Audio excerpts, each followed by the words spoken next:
And we're live. All right, everybody. Welcome back to a special live episode of the Walk Talk America podcast. Today, I am joined by Kevin Berry and Kenny Barlow, like two familiar faces from Walk the Talk America.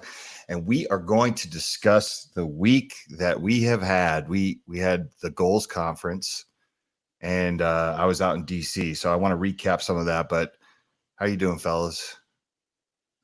Doing good. Yeah, Kenny? doing great. Thanks. Yeah, good to be here. Yeah, it's good to have you. I feel like I Kenny. just saw you, man. I just saw you. Yeah, absolutely. So let's just dive right in, man. What was your initial thoughts of the inaugural goals for those that are listening that might, everybody probably knows what it is at this point. But goals is Gun Owners of America. There was their inaugural conference in Knoxville, Tennessee, 2 days. Actually, it's 3 days if you count the media day, right? With the range day. What were your initial thoughts, Kenny? I thought it was great, actually. Gun Owners of America has sort of been this low key, two-way absolutist kind of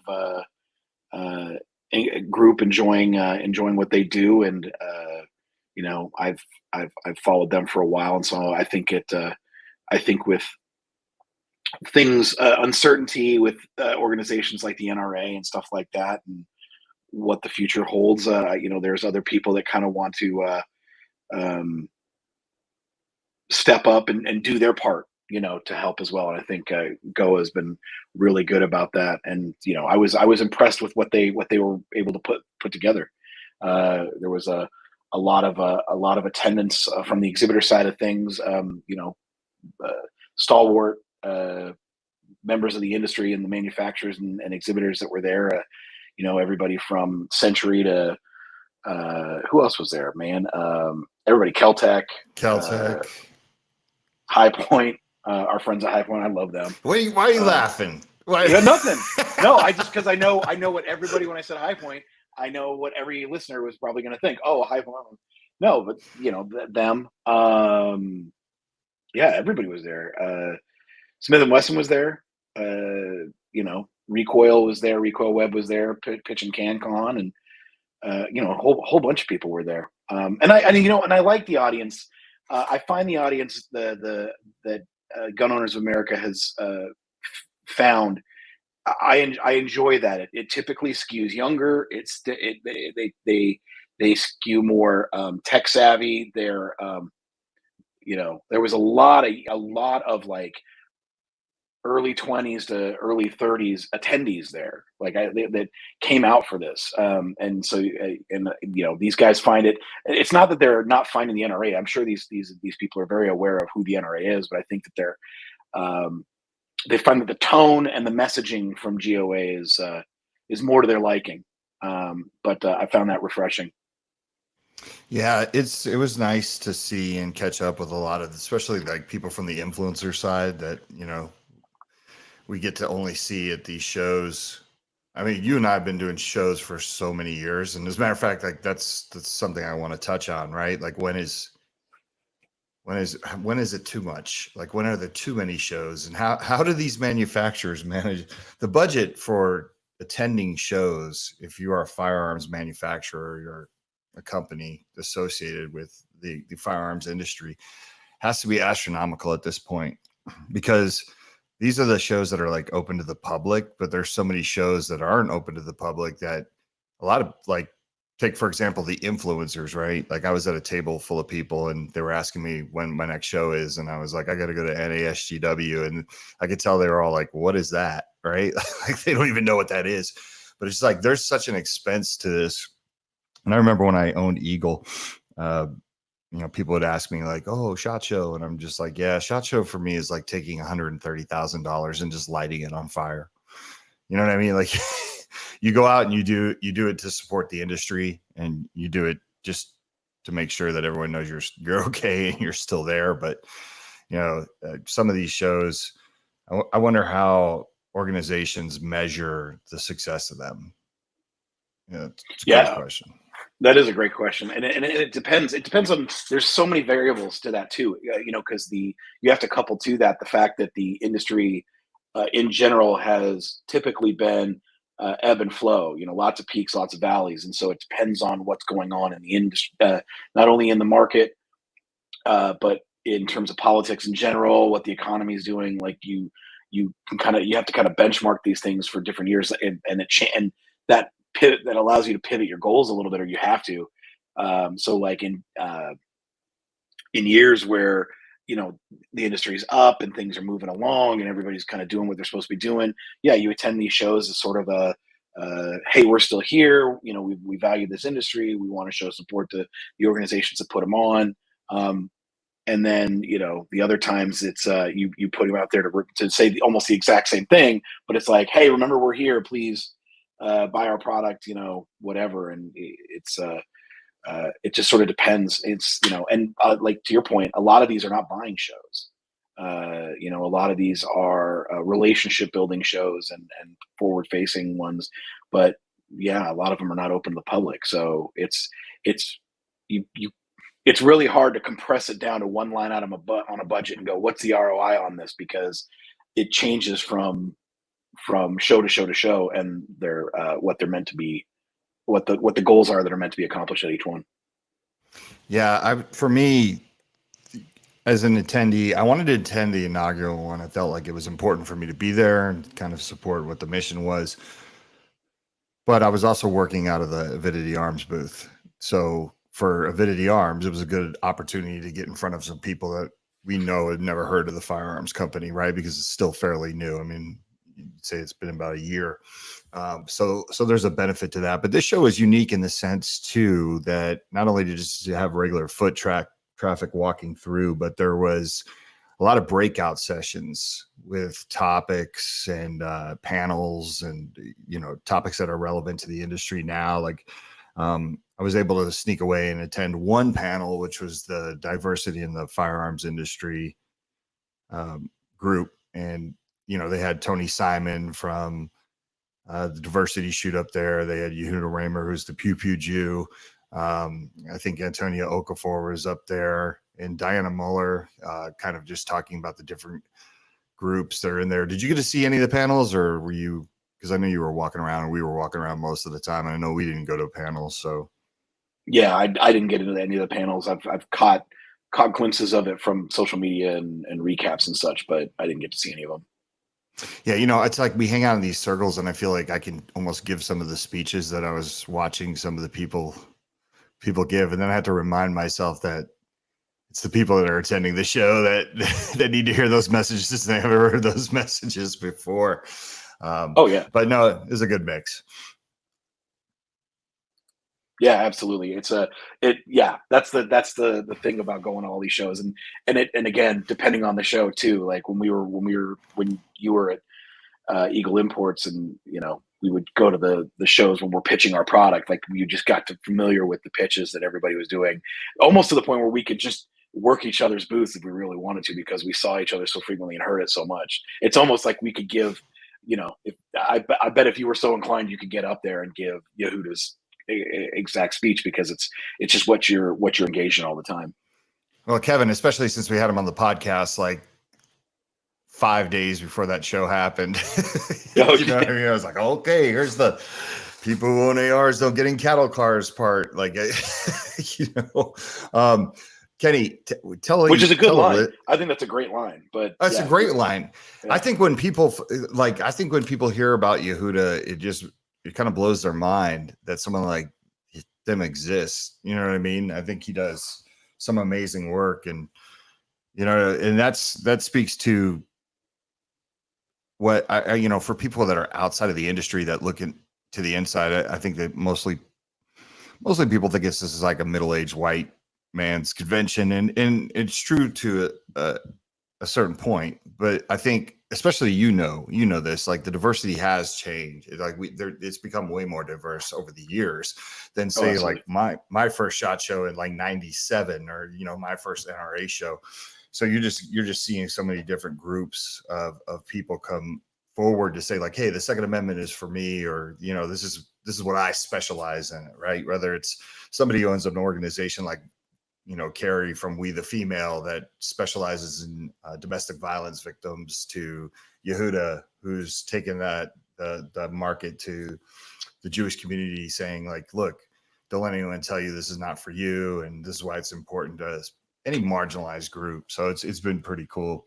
Why don't you tell the audience what you were also doing there from the Regal standpoint? Because I think, you know, I was shocked to see you. I didn't think you were going to show up, and then you ended up there, and you know, and then I was watching you work. So I think I think what you do is fascinating, because you're more like a behind the scenes guy when it comes to safety and responsibility, but you're also out in the open, right? Like what you do for Project Child Safe, and, you know, what your company does for everybody else.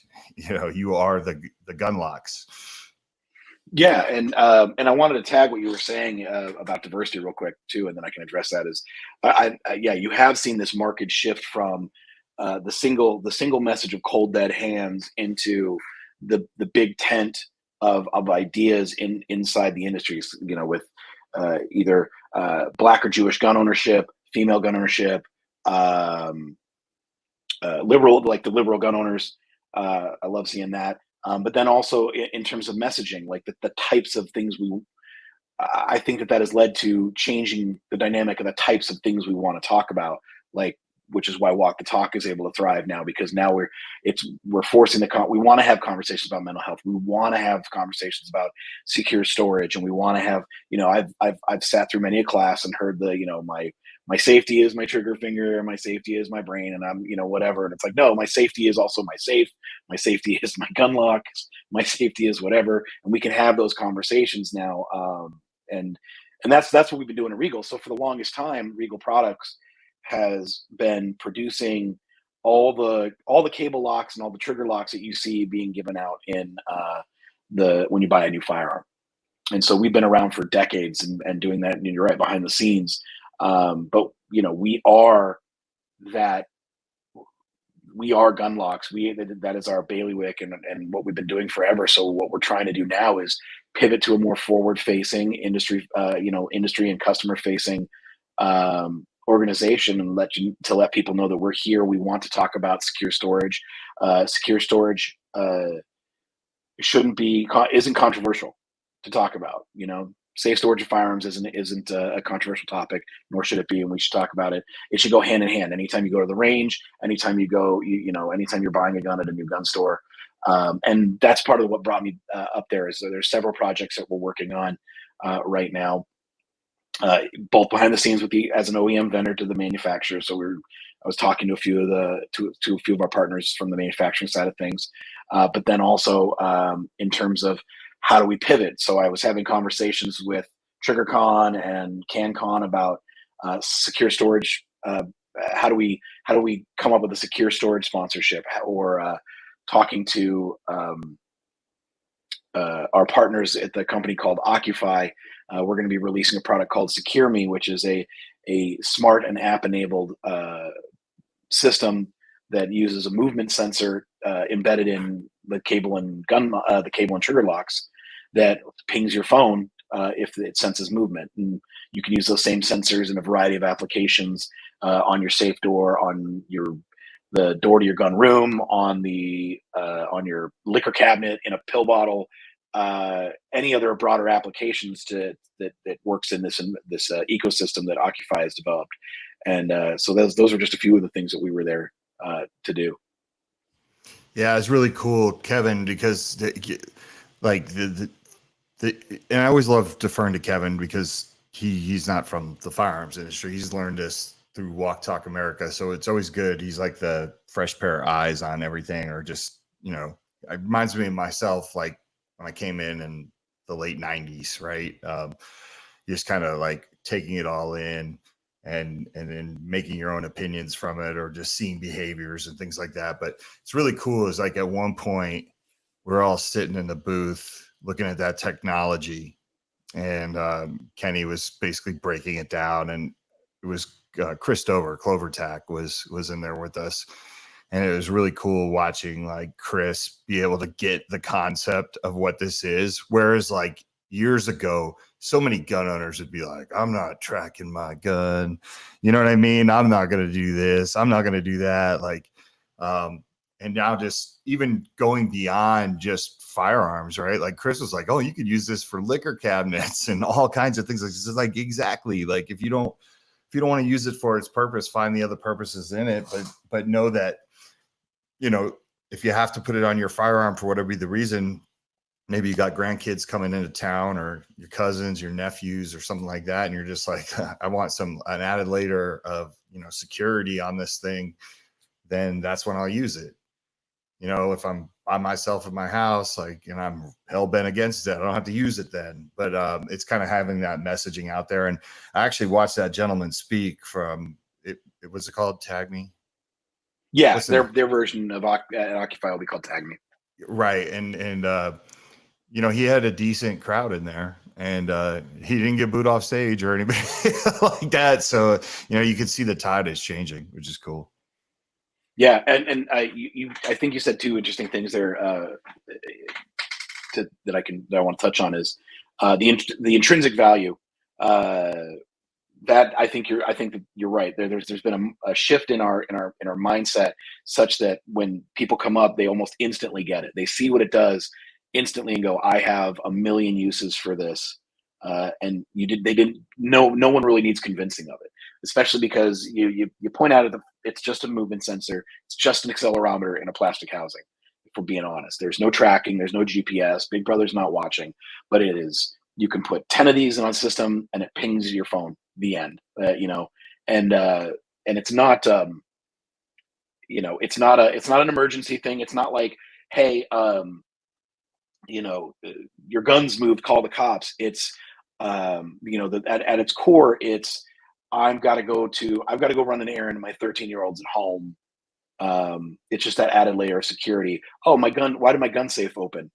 I'm going to make a call. Hey, what are you doing? Right. And in fact, I was at another event showing this product a couple of weeks ago in Portland, and this woman broke my heart. She said, "What is this?" And I showed it to her. She was familiar with our cable locks, and I showed her what this new system is, and she just started sobbing at our booth. And she said, if this product had existed 2 years ago, my 16-year-old would still be alive, because she was using her cable lock. The gun was completely locked up and stored appropriately, but son found a key and ended up shooting himself. And you hear those stories and you go, okay, we're definitely on the right track with this kind of stuff. And we talk about that all the time. You talk about that all the time with mental health. Is that the time and space? What I like to colloquially call it a wedge. You want to create a wedge between the idea and the action, and that's time and space. That's what creates that wedge, right? And so I'm glad that people are talking about that, and they feel comfortable talking about that. And like I said, secure storage not being isn't controversial. People are more comfortable talking about that. Yeah, it's really interesting. I was talking to one of my mentors who was in the firearms industry for many years, and it was funny. Like he was talking about, oh, like it's been awesome to see what you've done with Walk Talk America and how far it's come, and how people are starting to kind of realize, like, we kind of have to have the, I always say it's the socially conscious 2A, right? Like corporate social responsibility, all those icky terms that like the other side uses that maybe we should have leaned into years ago. And we wouldn't have this PR problem. I mean, I'm sure we still would, but like, at least it would help, we'd be a lot further along than we are now. But it's kind of funny. He's like, yeah, I almost got myself kicked out of the firearms industry because I was one of the people that came forward and said, maybe we should be including a gun lock in every box. Like he was talking about like how far it's come since then.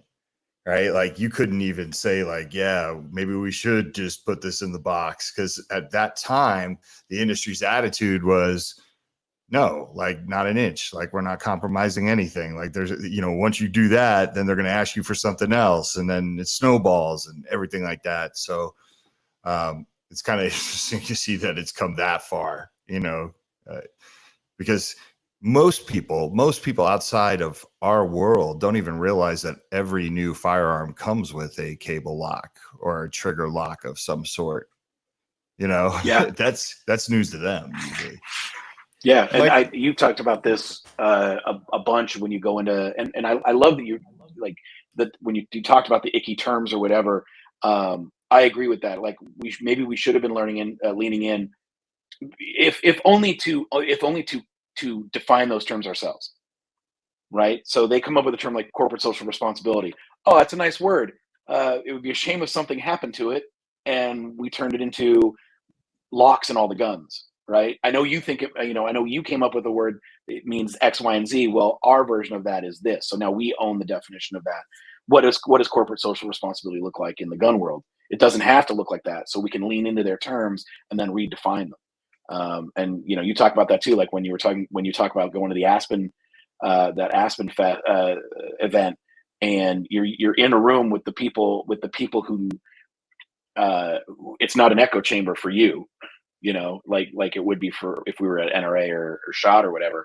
So you go into a room where it's not an echo chamber, and yeah, people are shocked to hear all the things that the gun manufacturers are actually doing, and all the programs, all the things they and I have the same conversation when people ask what I do, because it's so different inside the gun industry, and people are like, I either get one of two comments. It's either I didn't know that there were safety devices in new guns, or it's, oh yeah, that thing in the bag that we throw away, and that's fine.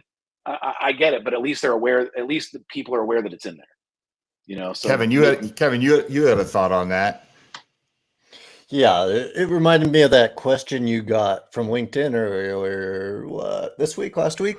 It was, does promoting responsible gun storage risk compromising self-defense purposes? And I think this kind of mindset always has existed. You just kind of exemplified that of cable locks being provided with every gun purchase was such a foreign idea. But then this is just from a few weeks ago when you were promoting responsible storage. What are your two answers to that of promoting responsible storage and the people that are hesitant, worried about how that could compromise their rights in some way? Do you want to go first, Mike, or No, Kenny, take it, and then I'll go. all right? I mean, I've got a few thoughts on that. I mean, safe storage compromising what the ability to use your firearm in a defense, like when you need it. I think there's that. There's also maybe if safe, responsible storage is promoted, then legislation might mandate that everybody use it. I think there's a lot of concerns some gun owners might have. I think both directions you're going, Kenny, would totally work. Yeah, he left it very open ended. Yeah, I've got a few points on that, if you don't mind, if I can wax poetic for a bit. So obviously, mandates is not something that I'm a big fan of. I think that I think that the more that we talk about, I don't think that the more we talk about it, the more it requires a mandate. And I think that a lot of I think those two things are and can be mutually exclusive, where we can go. There's nothing wrong with, again, secure storage isn't controversial, but that also means that the more we talk about it, the less we're going to require a mandate, right? Conversely, it's not secure storage and ease of use aren't mutually exclusive either. I don't think, because we talk. I've taught concealed carry for a long time, and it also doesn't mean. So first of all, it doesn't mean a cable lock or a trigger lock. It means all the different secure storage methods. It means if you're a first-time gun owner, get a safe, get a lockbox, use the lock in the box. One of those three, at the very least, start there, right? If you just bought your first Glock, you turn 21, you're like, this is the thing I think I'm gonna be a part of. At the very least, use the lock, and if not, get a lockbox. They're very inexpensive, or start your collection and get a safe. Like those things shouldn't be controversial, but also, if you're going to engage in the self-defense aspect of it, there are ways that we've mitigated that with technology. There's biometrics, there's quick access. That who makes the box that kind of to deploy it, you kind of find like a chord on a piano, you grab like 3 buttons at the same time. That ad I sent you last night, Mike, what was that? Yeah. What is that, Strongbox, or what is it called? What the heck is it? Something box. I It get is something box. I get Instagram ads all the time for it.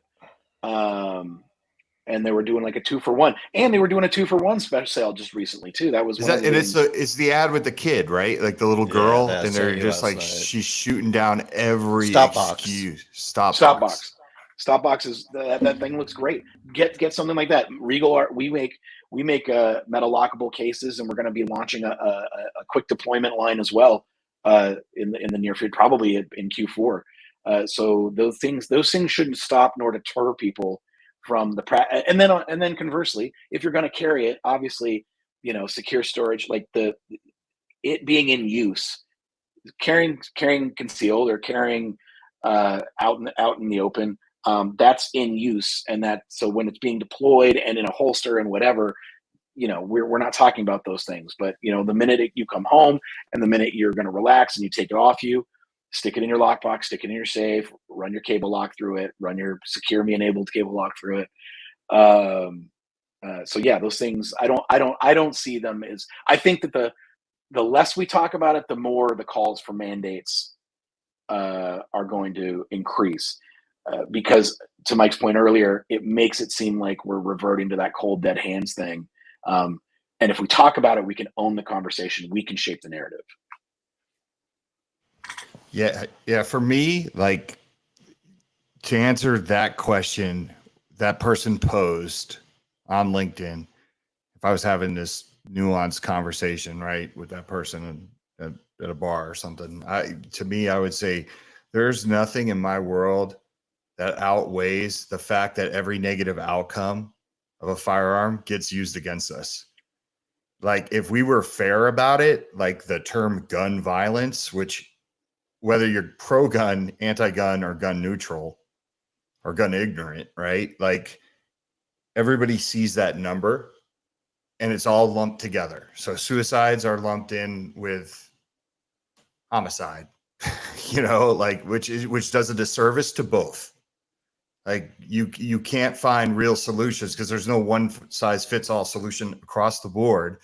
So any negative outcome of a firearm due to negligence or being irresponsible gets used against us. So I don't want to really hear about, like, does it compromise your rights? I don't care. We'll fight that fight in court. Like, that fight's been going on forever. Like, that fight's been there since day one. That's the pride from my cold dead hand stuff. That's why I always say, like, I roll when I hear it, but I need it. I need it to be there. You know what I mean? And it's easier. It makes my job easier when there's like one of the old timey, like, no compromise at all guys standing there just being angry because they're like, hey, I can't talk to that guy. But Mike seems pretty approachable when it comes to this subject, but I still have the same belief system as him. You know what I mean? I'm just not yelling it or acting like I can't have a conversation with you or appreciate how you feel, because it's never felt right to me to not let somebody who has been affected. And when I say like affected, it's like, you don't even have to be a victim or have somebody in your family who's been a victim. Like, you could literally watch television, and when you see children getting slaughtered, like, that hits you just as hard as having your own kids that have been in that situation, right? So, like, I've always appreciated that. So my thing is, no, nothing outweighs the fact that I know that she's going to be used against us. I think it's a valid point to a certain extent, but then again, I also live in a world where I'm like, I remember, like, when I first started going into the mental health side of things, and people were like, be careful, they're tricky. And I was thinking, like, what does that mean? Like, is like an anti-gun person going to touch my hand and all of a sudden I'm infected and now I'm going to start compromising on my belief system? Like, you know who you are as a human being, and there comes a certain point where you absolutely say no. You know what I mean? Like, as a parent, when my kids, I wanted to give them the world, but there came to a point to where I said, absolutely not. I'm not compromising on this. You've had too much candy. You've had too much this. And I still believe that you can have that same belief system when it comes to gun rights. Like, I was, the freedom attorneys were there on Media Row, and I was in an interview with them. And at one point, the host asked me, do you believe when it comes to mental health that there might be some legislation that could be necessary when it comes to guns? Right. And I said, absolutely not. Like, I'm still a purist at heart. Like, I don't think you could legislate these type of things. I think that falls under feel good legislation, making it look like you're doing something, but then you're adding to the stigma of mental health and also violating people's Second Amendment rights. And that's the whole point, I guess, of what we're trying to do here, right? We don't want people in crisis owning guns or having guns. I shouldn't say owning, because you could, that was the wrong way to phrase it. We don't want people in crisis having access to their firearms. We want them to get help, but we also don't want people in crisis. So we want to catch them way before that even happens, so it's never an issue. That's like when people freak out about red flag laws, right? Like, the first thing I think in my head is I'm trying to get to my people way before a red flag law would ever be enacted. Like, red flag laws are a problem. We know that, right? But let's try to get upstream to prevent the unpredictable, right? Like, let's not wait until there is an issue. Let's have those things in place for when there is an issue, but let's not wait to try to get to gun owners. Let's get them before that. Let's get them at stage 1, not stage 4. I like where Kenny went with it. Of, you have that question of what if, well, flip that question around. What if we don't talk about it and own it from the firearms industry? I mean, my team, we just ran all the suicide numbers and updated all the data Walk the Talk has, and it's only increasing. That's just going to give them more reason to put in the legislation that maybe people are afraid of. If the firearms industry really gets behind it and reduces it without mandates, look at what that kind of valuable thing you have in your pocket. Look what we were able to accomplish without mandates and legislation. Yeah, and we're going to be in an interesting dilemma when it comes to guns. Aren't going anywhere. Genie's out of the bottle. Like, I always tell the 60 to 80,000 guns a year story from Eagle Imports, right? With no law enforcement contracts, no military contracts. This is 60 to 80,000 guns in the good years, sold strictly to people like myself, regular humans that walk into a store and want stuff for self-defense. But every year we're putting millions of more guns into the market, right? Into the hands of Americans. It's important for us to do as much as we can with realistic expectations, right? But I don't want to do nothing. I want us to do something, because that number, I mean, we're going to do our best to try to reduce that number, but that number might just go up just naturally. The more people you invite into the community and the more people that get involved in the community, and we saw that with all the civil unrest and all the stuff that happened during COVID, where you had people from communities that you never would have guessed would go out and buy a gun.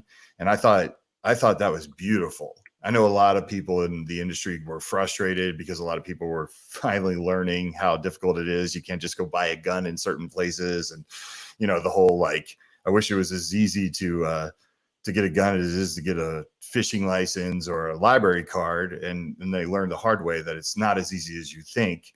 Right. We're opening this up to a lot more opportunities for people to own a gun and live in crisis just by the sheer numbers of it. Right. You can't saturate markets and not think that that's not a real possibility.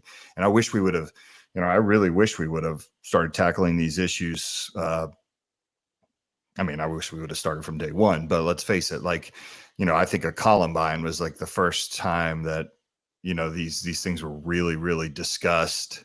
And then, you got up to Sandy Hook and all these times that we kind of sat defensive on all those situations. But it's all right. We're doing it now. Right. But hey, Kevin, like, I didn't get a chance to tell you this, but like Kel-Tec, Kenny and I were walking up and I saw the marketing director from Kel-Tec. And it's my fault because I kind of dropped the ball on Kel-Tec, and Matt was like, dude, where have you been? Like, we've been ready to go. And I've been meaning to get with you. We were talking about you the other day. Like, let's get this going. Right. So now there's a new gun company too, that I talked to that has a serious interest in putting the cards in the box. So you're starting to see these companies get it. you know, like they're getting it. It's a slow moving ship, but they're getting it. Yeah, I was there. I was there next year with that new company, and it definitely had the reputation as preceding you vibe, which is awesome. Yeah, it You know, was they had Ross Martin, Ross right? It Martin. was, Yeah, yeah, Chris, who's the owner over there. It was funny, Kevin, because I walked up and I told Kenny, I was like, walk over with me. I'm going to try to get these guys to put, because they make a nice gun. I mean, it was a beautiful gun. And I walked up and I started playing with the gun, you know, because I'm trying to get their attention to come over and say like, hey, can I help you with something? And then it's the Chris "May I came help over. you" riff. Yeah, gotta be sneaky. And Chris is just like, yeah, Mike Sodini saw the Walk Talk America on the shirt, and he's like, oh, he's like, I'm a huge fan of what you do, man. Like, that's awesome. And I was like, all right, this is perfect. I'm like, I need you to put this card in the box. You cool with that? And him and his wife were like, oh, absolutely. You know what I mean? So it you know, you want these people to reach out and be proactive, but hell, like that just goes to show you, I got to keep attending these things and having these conversations because they were super receptive to it.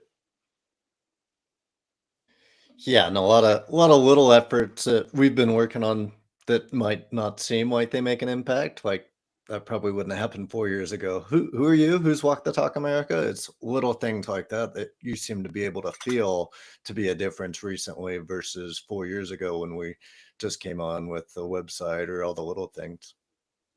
Yeah, Yeah, well, you've been able to shortcut right to the "Hey, can we put this in the box?" because they've heard of you and they know what you're doing.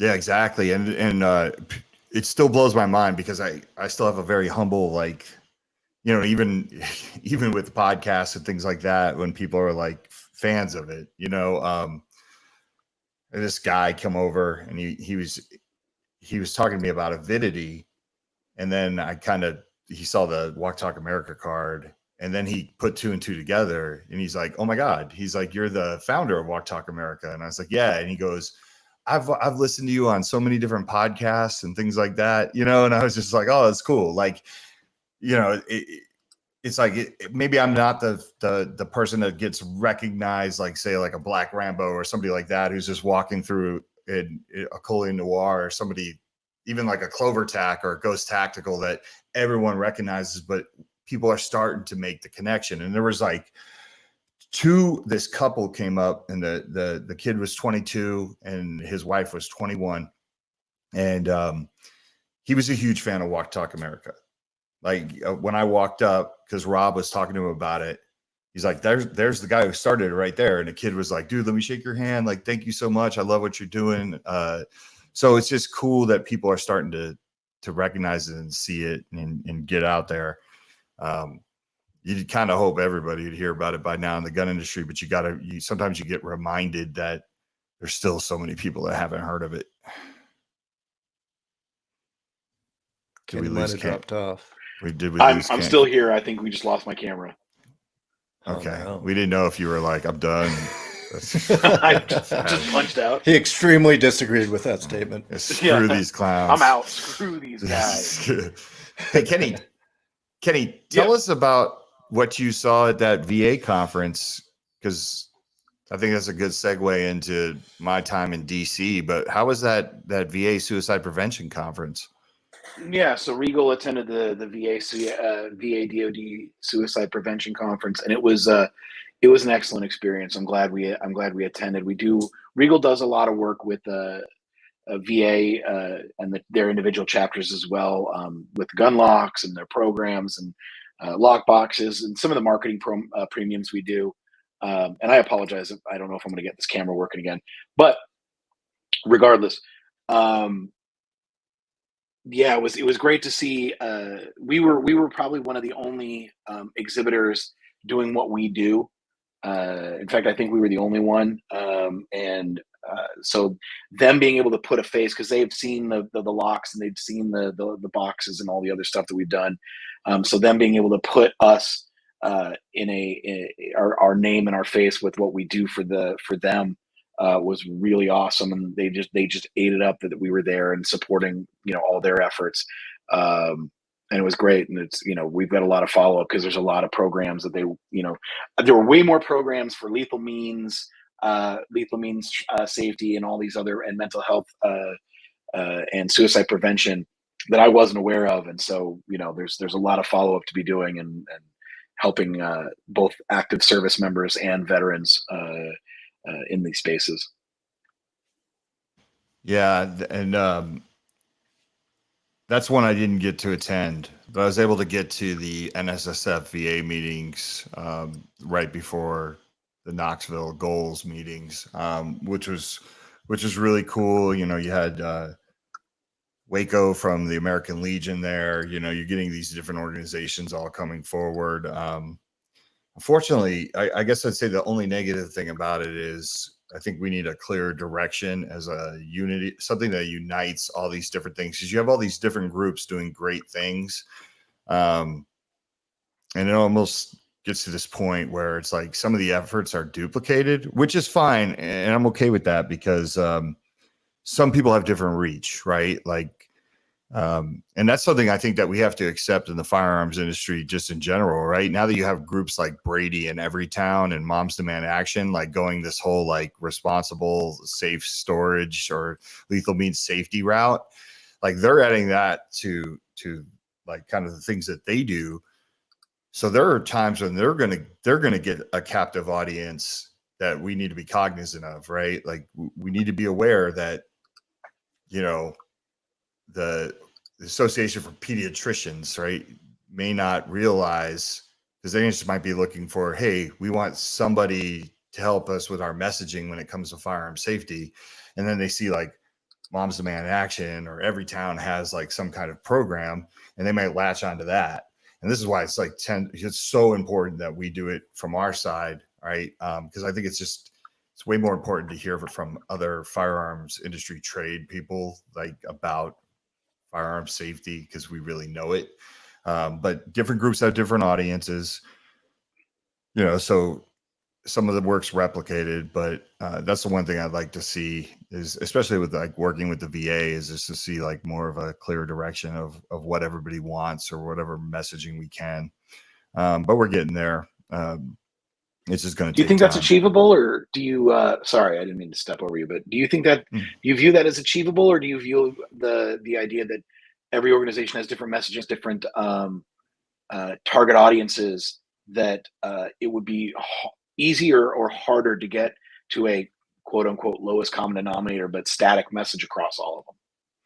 Yeah, the more I think about it, it might not be achievable. I think that there's joint messaging we could all share, and kind of lifting each other up in certain blind spots. Like, for example, like Walk the Talk America is never going to have a safe storage. We're going to have that message, but we're never going to have a safe storage program, right? I'm not going to tackle that. There's way too many groups out there doing it, whether it's a national group like Hold My Guns, or, it's the localized groups like TAPS, or, what Emmy Betts is doing out of the state of Colorado. Like, I would rather just be a reference for those groups that are already doing it. But I think that we can all have coherent messaging. But like, here's where like conflict starts, Kenny, and it becomes difficult. Like, there are a lot of groups out there that carry the same message for responsible storage and safe storage that completely disagree with like our stances on red flag laws, right? Walk the Talk America is totally against red flag laws, whereas like, I don't know, say like AFSP and Mental Health America, like they're more receptive to red flag laws, right? Like, and we're going to have to understand that, like, especially when it comes to the research side of things or epidemiology, like they're going to have a different stance on certain things. Like, some of these people are going to back stuff that we absolutely know doesn't work or may be a barrier to entry.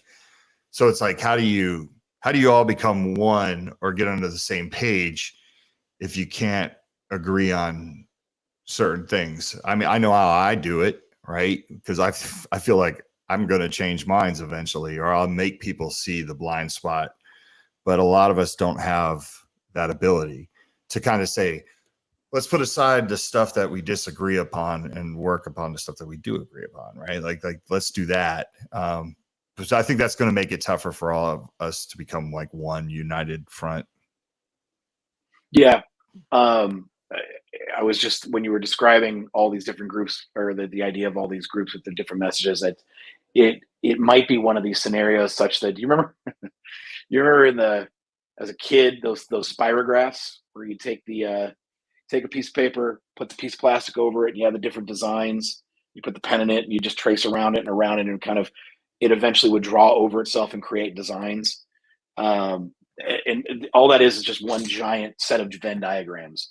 And so maybe maybe we just have to, maybe it's our the way we perceive it. Maybe the narrative, we need to change it for ourselves, is just realizing there isn't going to be kind of a big tent, and so we need to just create those overlapping Venn diagrams with whoever we can, even if the sliver where they overlap is tiny. We just do what we can. I know that, I would love nothing more than just be like, this is the end all be all thing. We're partnered with these guys and these guys and these guys, and we're all on board, and we have the magic words that every government organization is okay with, and every uh, you know uh, uh, professional organization is okay with, and every manufacturer is okay with. But it might just be working in those Venn diagram crossovers, and just figuring out what works for every one of them. And you know and if that's what it takes, it's kind of to your point about, why would I everything we do is going to be used against us. So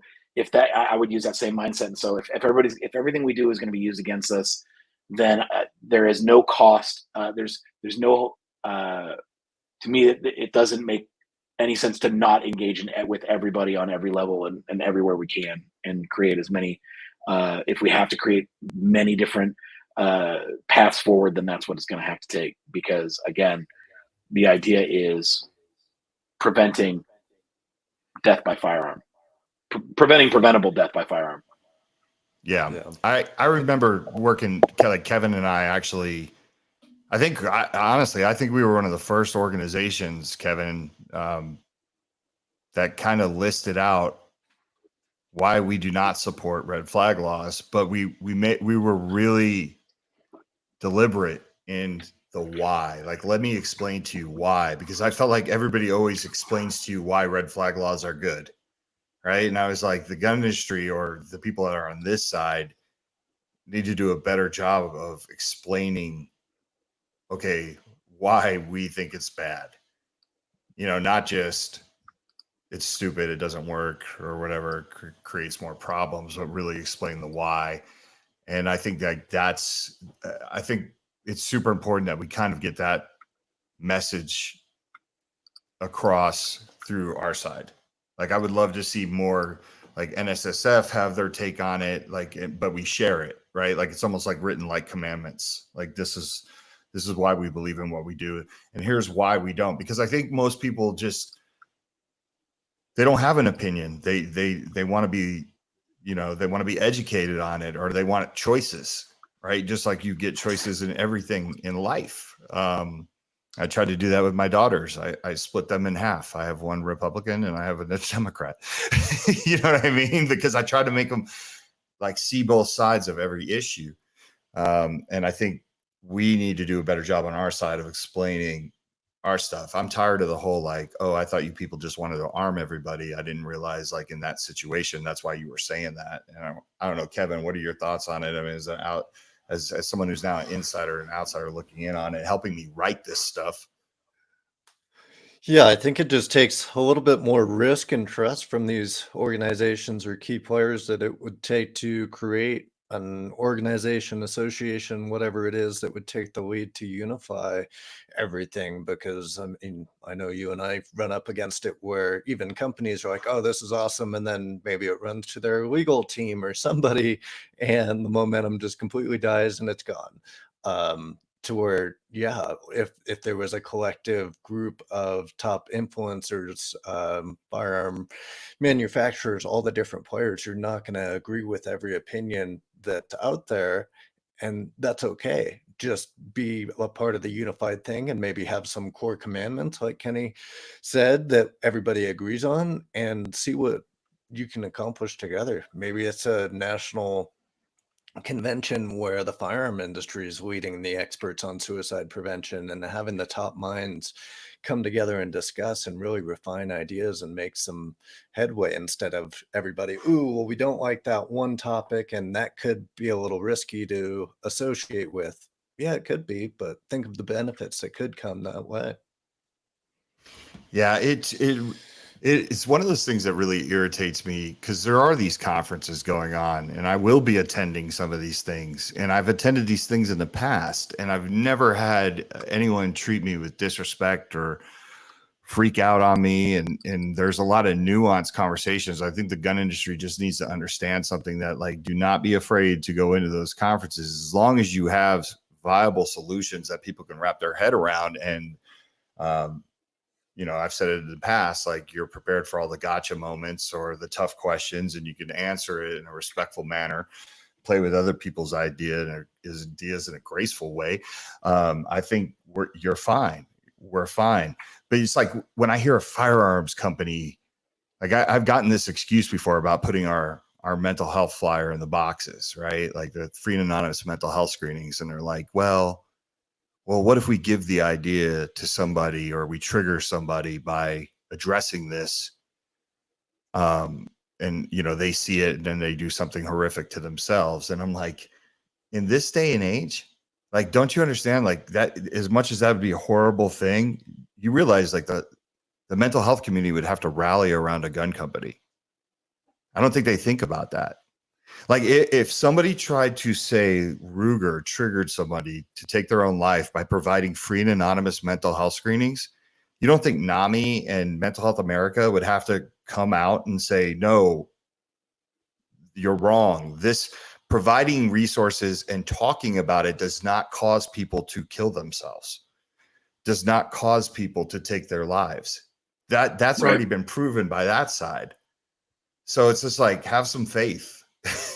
You know? It is one of those things where the truth will out, you know, and I think you're right, Mike, because it is like, it just happened in the NRA case. I think the one in front of the Supreme Court is that at a certain point you're going to have strange bedfellows, I guess is the term, or unconventional allies defending things that they know are defensible. You know, if the idea is defensible, you know, even the staunchest anti-gun people are going to have to defend it, which is what happened in the Supreme Court this year, where you had the ACLU filing amicus briefs on behalf of the NRA over their First Amendment rights. So, you know, at a certain point, you can't go, yeah, we hate this group, but you know, this is a clear problem. So yeah, I think you're right there. I think that the groups, especially something so accepted as, like, the idea that you can incept people, that a third party, by talking positively about getting help and self betterment, can incept a suicidal ideation, is just beyond the pale. That groups like Mental Health America and all that would have to come out. Yeah, Mental Health America. What I mean, for those that have never heard the origin story, the reason why I was attracted to them, the reason why I knew I had to reach out, and I wrote the Jerry Maguire memo, right? Like, we got to change the world together, is because I read their position paper 72. And the way they started it out was, this is going to be a very unpopular opinion amongst our peers, but we believe just because you suffer from mental illness does not mean you should be denied your Second Amendment right. That stigmatizes mental health. And it's the same thing. So when I come across a bill or I see something that doesn't look right, I always float it to them. And there are things that we absolutely agree upon. Like Debbie Plotnick, the vice president, I consider her a dear friend of mine. We've had many discussions about how bad the New York SAFE Act is. And the people at Walk Talk or Mental Health America do not like what's happened in the state of New York, and will always be against that and fight against that. So, like you said, you will get these unconventional allies that you never thought were there, because the truth and what's right always wins in the end. Not necessarily all the time, but for the majority of it, it will. And then you can call people out on their belief system if they don't back you up on it, or they don't have a statement for you. And I really would challenge any firearms company, you know, like, be brave, like do something different. It just makes sense.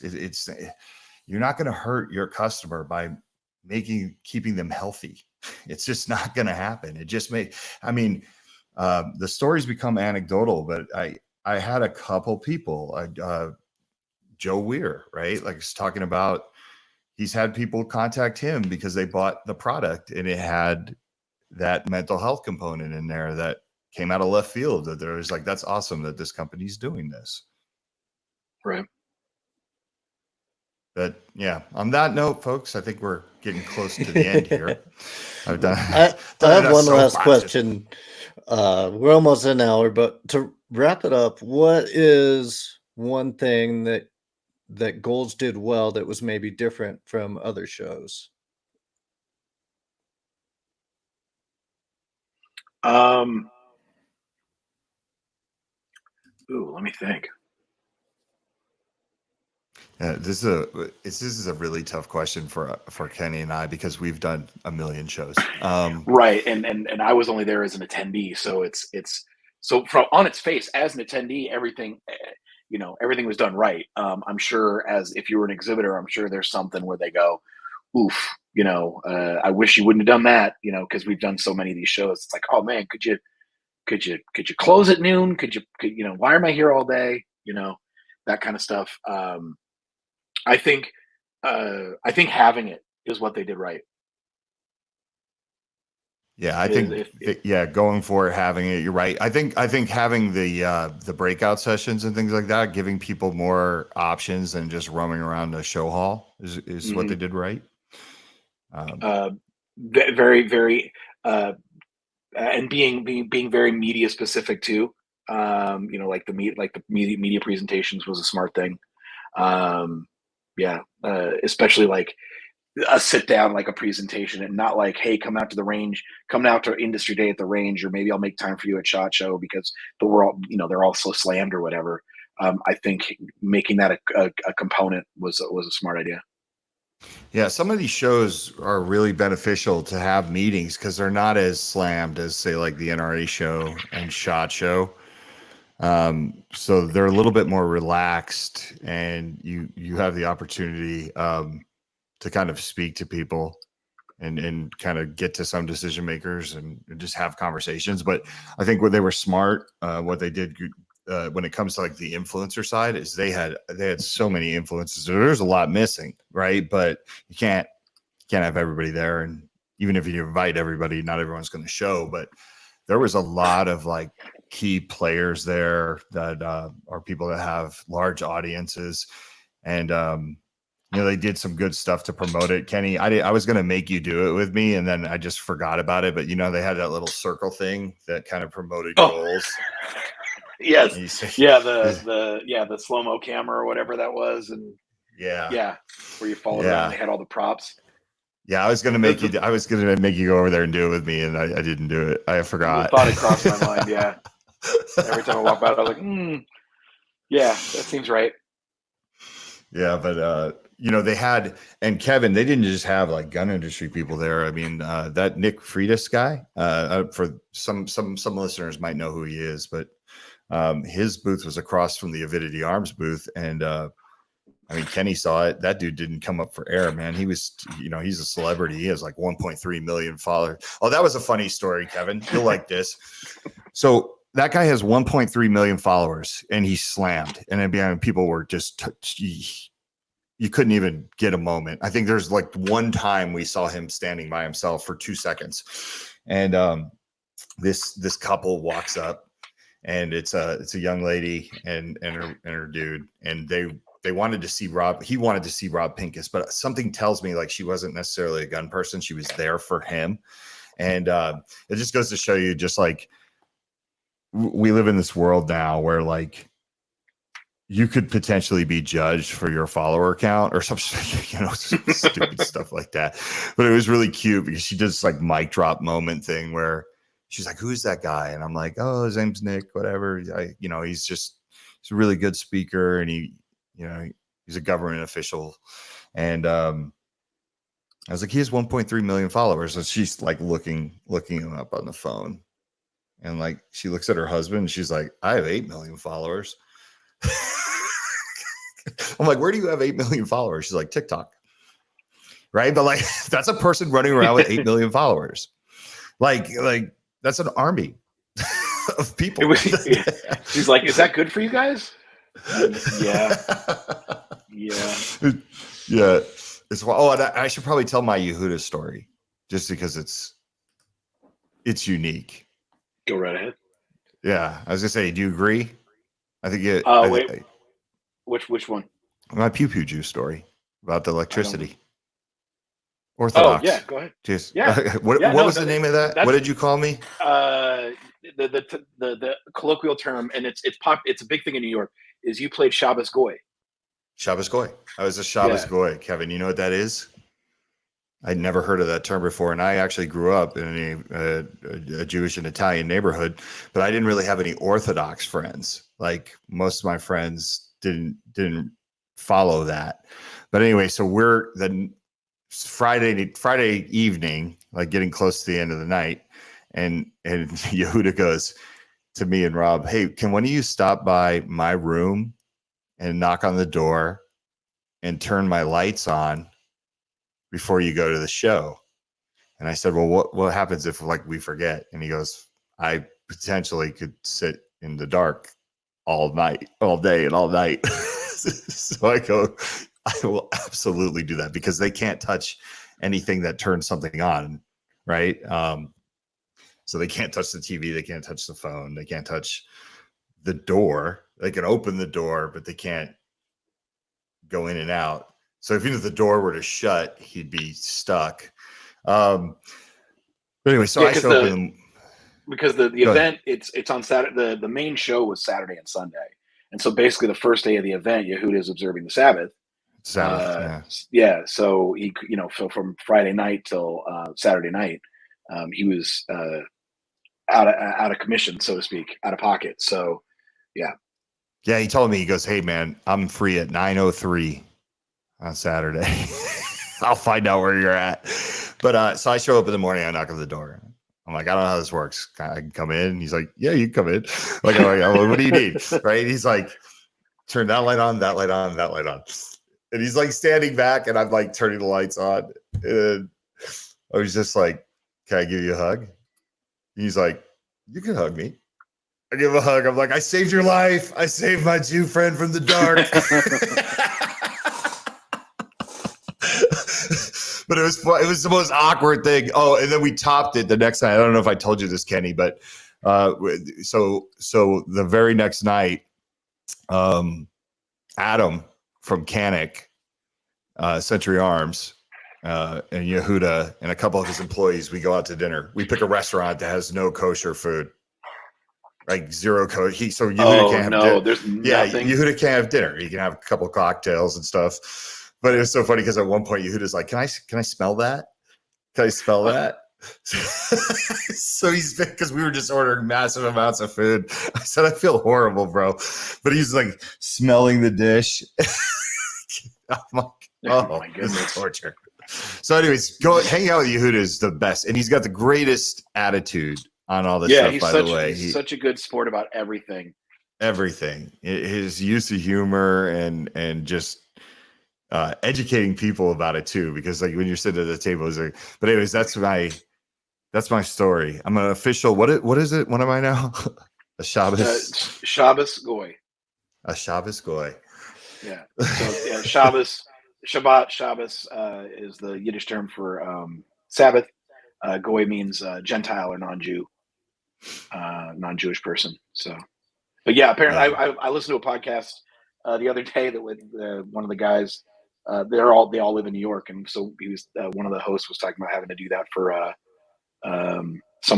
neighbor that lives in his building.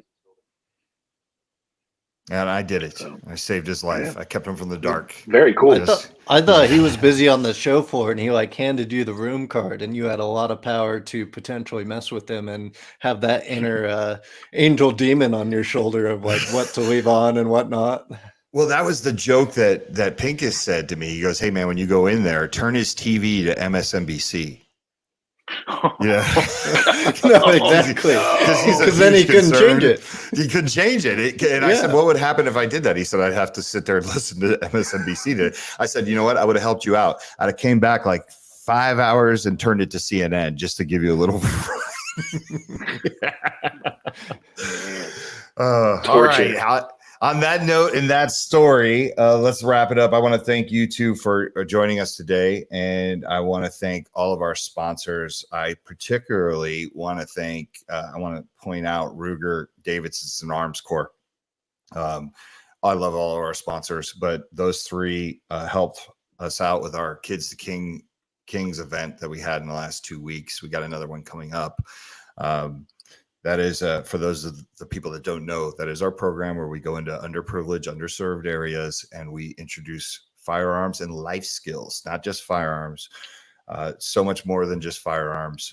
We talk about PTSD, complex trauma. We actually have someone who provides financial advice to these kids. These kids get an opportunity to learn about all these things in a healthy manner. And most people don't realize that most of these kids will never be introduced to these things in a healthy manner.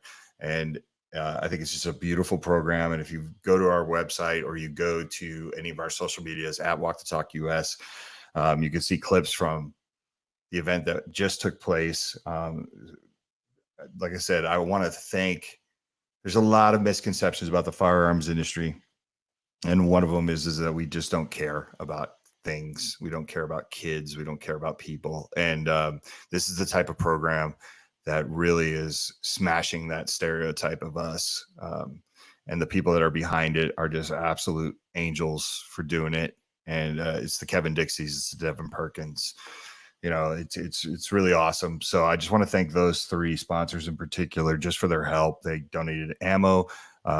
Way too much ammo. I mean, more than we even asked for to make this event successful. And then Davidson's, came with new firearms for these kids to shoot, and Ruger just for their support to keep our lights on and make it possible for us to do what we do. I can't thank them enough. So I want to thank those sponsors, all of our other sponsors as well.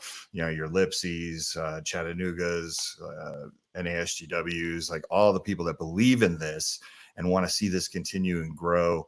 Thank you from the bottom of our heart. Until next time, people, I appreciate you guys tuning in. Thank you.